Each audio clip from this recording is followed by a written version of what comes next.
Story 1. My 14-year-old daughter caught me pouring beer into a Yeti cup so I could stop shaking long enough to drive her to school. This was about 5 minutes after she told me how proud she was that I'd stopped drinking. The look of disappointment in her eyes broke me. So I went and got help. I've been sober for 2 years now. Story 2. Blackouts. Needing to drink first thing in the morning and at lunch to function. Woke up in the middle of a cornfield with the car still running once. Realized I could have killed someone. Went to rehabilitation 2 days later. Been sober 7 years now. Story 3. I jumped off a bridge trying to take my own life.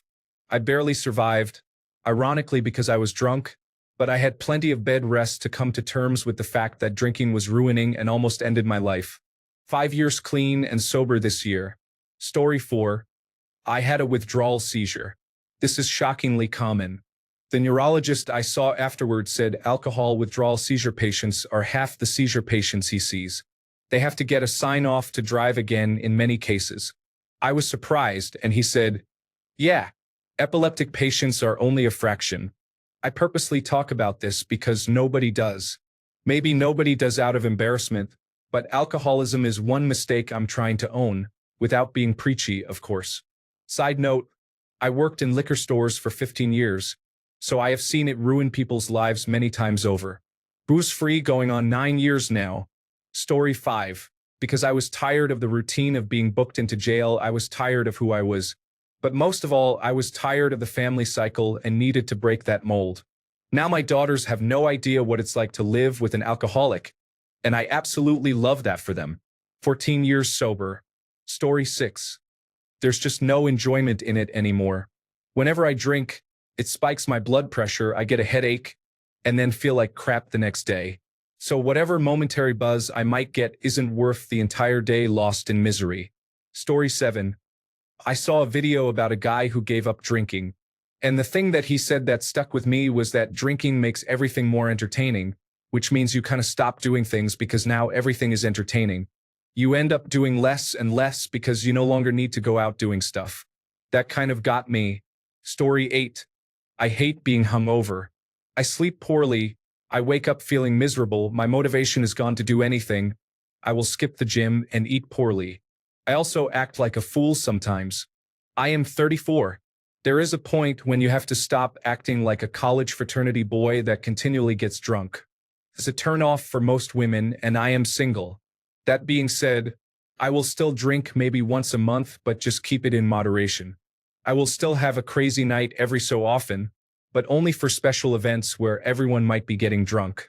Overall, though, hangovers are the worst. I don't want to miss out on life because I am laying in bed until noon or later, too hungover to do anything. Story 9. I tried to sober up for the millionth time by myself and got esophageal varices and almost bled to death. Thankfully, I trusted my gut and called an ambulance before it was too late. They said if I had waited any longer, I would have passed out and never woken up again. My parents were in talks about arranging my funeral. I've been sober since November 4th, 2023. Story 10. Read something on another post similar to this, and it's been in my head a lot. Sobriety delivers what alcohol promises. For the reasons stated above, the cost, physical and emotional hangovers, and just not enjoying it. Story 11. Because I made a fool of myself on a date because I was nervous and it was important to me. Anyway, I decided to give up for a month and ended up doing 3. Since then, it has kind of recalibrated me and I drink less. All good. Story 12. I hated my life and needed to make a big decision.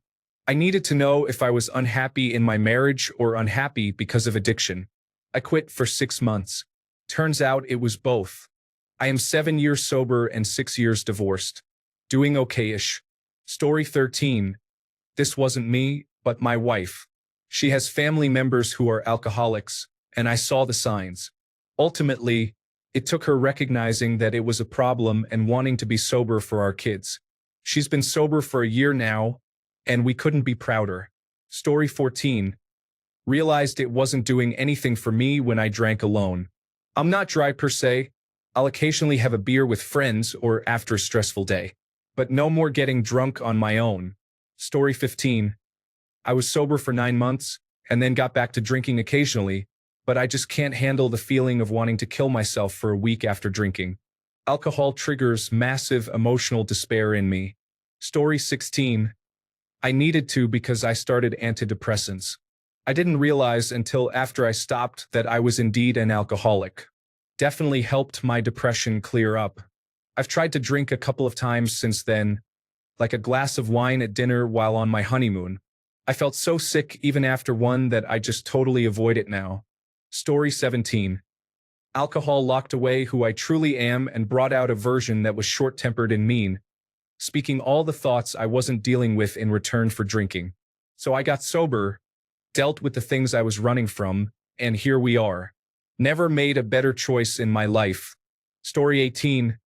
I don't like the feeling of being drunk after getting drugged once, and I also have a lot of people in my past with drinking problems. Some are related. I don't want to risk it. Story 19. Because I could put down a fifth and not have a hangover the next morning. My kids deserve better than that. They do not need a functioning alcoholic father. They need a functioning father, and my liver would not be functioning for much longer if I keep it up. It has only been 2 weeks, but it is a start. Story 20. I gave in to peer pressure to drink a lot at a gathering we had, and I made a complete fool of myself. I don't know how I didn't die of alcohol poisoning, seriously. I knew once I got over that insane hangover, I was done. I haven't touched it since and never will. Story 21. My last blackout sent me to the hospital. I quit that day. The withdrawal was horrible, but I've been successfully sober for almost 4 years. I found that I'm a better mom, wife, and person without alcohol, and the friends I had were not friends at all. My intuition is very accurate now too. Story 22. My mom just died of liver cancer a few weeks ago. It stemmed from having a fatty liver. Her mom died the same way. I have a fatty liver and am doing everything I can to avoid the same fate. Story 23. When I was 36, my husband and I went out to a strip club for the first time. I was nervous and took a THC gummy before we went in. While we were there, I got a lap dance. My husband and I didn't have to buy another drink for the rest of the night. I remember getting into the back of the Uber with him, but the next thing I knew, I woke up naked in our hotel room. My husband came out of the shower and raved about the wild sex we had after we got back to the hotel. I didn't remember anything, but a few weeks later, I found out I was pregnant from that night. I'm on the pill, so that was my wake-up call. Lots of what ifs. What if my husband wasn't with me? What if someone put something in my drink? Pregnant with our 5th child at 36 years old? Story 24. Almost lost a job again for coming in drunk. I had 0 savings and would have been out on the streets by the end of the month. I wouldn't have been able to see my daughter if I was homeless. I just got so tired of making my life more difficult and never having any money. I quit drinking and smoking cigarettes on the same day. I had my car break down a month after and surprisingly had money for a tow and money for tools. I fixed it myself in a week. That's something I couldn't do being drunk all the time. I'm sober, looking for a better job, loving being sober, and spending time with my daughter. I cook 3 meals a day for us with no problem and keep the apartment clean. I can't tell you how much better life feels right now. Story 25. It makes me less present for things I want to be present for. It makes me feel kind of stupid and slow. It gives me a headache. It's bad for my body. It's glorified poison. I had a coworker who had a near-death experience because of alcohol. She was a little tipsy, walking home with a friend. It was a little chilly out and her hands were in her jacket pockets. She tripped and smashed her skull on the concrete. She would have broken her fall with her hands, but her motor skills lagging behind by a few seconds was enough to make a pretty normal stumble the source of a terrible concussion, a brain hemorrhage, and a dozen stitches. 3 days in the hospital and 5 weeks of physical therapy later, she still said she felt slow and sluggish. Story 26. I was never a big drinker, even in college, mostly because of how it made me feel. I don't like the feeling of being sloppy, of struggling to do simple coordinated tasks or hold a conversation. Not to mention, anything but high-quality alcohol makes my stomach upset, so it gets expensive quickly. I much prefer weed, because it doesn't have any of the downsides of alcohol. It doesn't impair my coordination or the ability to hold conversations. In fact, I find it elevates basically everything I do, from listening to music, eating, cooking, watching TV shows and movies. The only downside is that it dehydrates me, so I have to make sure to continually drink water while I'm high, but that's it. Story 27. It does not taste good for the most part. It is poison. Hangovers in your 30s are not fun. Smart podcast people and scientists convinced me that anything more than 1 to 2 drinks weekly does way more harm than good, and that the appropriate level of consumption should be roughly or literally zero. Story 28.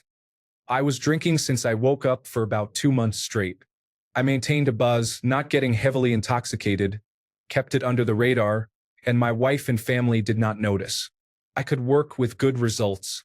One day, I was coming back from therapy for depression, where I realized or admitted that I was abused as a child, not sexually, I think. After the session, I felt like it was good to release, but now I wanted to wash it all off my brain. On the way home, I drank 600 milliliters of vodka in the span of an hour, blacked out, and woke up in the ambulance. Turned out somebody found me on the ground. I regained consciousness in the middle of me laughing at very angry rescuers and was let out of the hospital after a few hours. I came back to my wife and 6-month-old son and told her about everything, vowing to never drink again. The shakes the next day made me go to the hospital a second time. I thought I was going to have a heart attack. I was also doing cocaine a few days before and pretty regularly in general, so that probably contributed to this feeling of dread I had never experienced before. They let me out of the hospital after around 8 hours of pumping me with potassium and sedatives. My father-in-law had to pick me up from the hospital and saw my papers with the details on cocaine use, and he is a very decent ex-lawyer, so his silence said a lot. Afterwards, the feeling of impending doom accompanied me for a few days. Feeling like you are going to die if you do not get a drink immediately combined with the feeling of breaking your wife's heart if you do get a drink was an all-time low for me, I think. That was March last year. Since then, I cheated and drank a bit on 3 occasions, the last time a few months ago, but always about 3 beers at most. I went to Alcoholics Anonymous for a bit, but that was not great. I started doing better after I left, and now I am very sure I am never going to go back to drinking again, even when I have the occasion and know I could do it without anyone finding out and basically with no consequences. It is just not alluring to me. I understood the nostalgia is meaningless, and booze does not work as a crutch to escape reality. The cheat code stopped working. I did use cocaine for a few months after each month less and less, and now I do not use it at all. I decided to come clean about all of it to my wife because it was my last dirty secret, and the guilt was overwhelming. I am very happy she forgave me and supported me with full understanding that this is a tricky thing to overcome.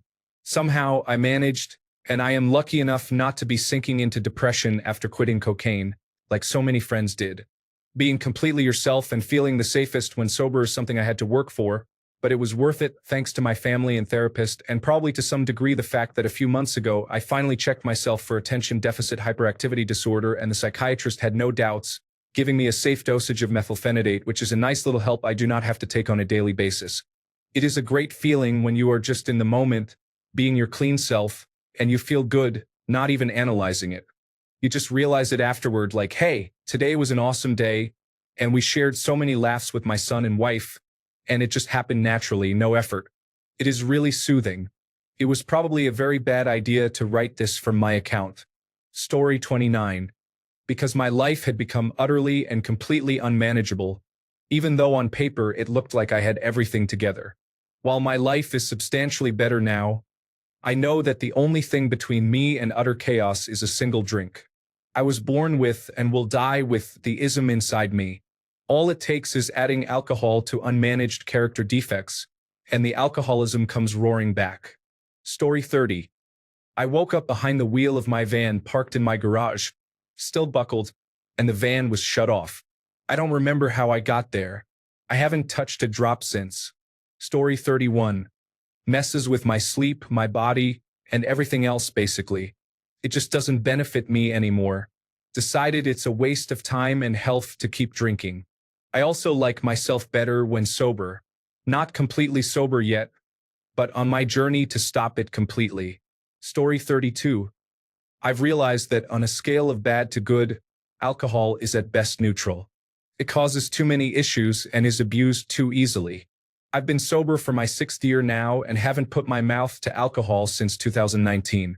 Story 33. It interferes with my sleep pretty badly. Even 1 to 2 drinks late enough at night will have me waking up at 3 a.m. That kind of rapid feedback is pretty effective at changing habits, certainly more so than someday eventually consequences like liver damage. Story 34. I was a special occasion beer guy, and it started becoming less and less worth it. I have been off all alcohol entirely for 38 days and have felt great. Short-term goal is 90 days. Long-term goal is to have it completely phased out of my life. Story 35. My ex's alcoholism was out of control, and I did a lot of the standard coping and enabling activities one does out of desperation, including trying to finish whatever alcohol he brought home before he could. Oh, we're having wine with dinner? So you got 2 1.5-liter bottles? I better swallow one real quick so you don't drink both, which would knock me out and ruin my next day.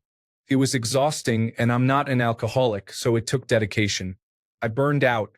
I started going to Al-Anon meetings and found out what I was doing was a normal part of the process and not going to help a damn thing. I hate that numb, disconnected feeling alcohol causes. It was easy, greatly relieving, really, to just stop completely. What's nice now is, with trauma behind me, I can enjoy a nice glass of wine at a holiday or try a friend's homebrewed beer because I like enjoying these things. I'm good for about 1 drink. I get sleepy. Quit is inaccurate. I am at about 5 drinks a year now,